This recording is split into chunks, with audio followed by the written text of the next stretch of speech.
Welcome to Kenton's videos. Enjoy the video. In this video, I will explain how to make sketch Rangoli.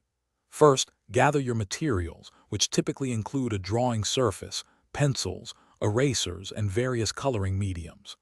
This unique art form allows for incredible detail and personal expression. We'll cover everything from initial sketching to adding vibrant colors, ensuring your Rangoli stands out.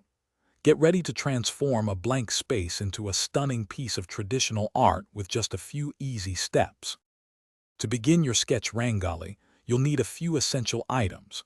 A smooth, clean surface is crucial, perhaps a polished floor or a large drawing board. Grab a couple of pencils, maybe a 2B for lighter lines and a 4B for darker outlines. Don't forget a reliable eraser for any adjustments and a ruler for achieving perfectly straight edges. Finally, have your vibrant Rangoli powders or colored sand ready to bring your design to life. Now let's get to the exciting part, drawing your design.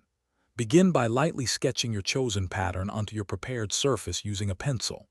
Many traditional Rangoli designs incorporate geometric shapes, so feel free to use circles, squares, and triangles as foundational guides. To ensure symmetry, start with a central point and draw radiating lines. Once you are happy with the overall layout, go back and refine your sketch, making the lines darker and more defined. With your sketch complete, it's time to add the vibrant colors. Carefully fill in each section of your design using your chosen Rangoli powders or colored sand. A small spoon or even your fingertips can help with precise application, especially for intricate details. Remember to work from the inside of your design outwards to prevent accidental smudging.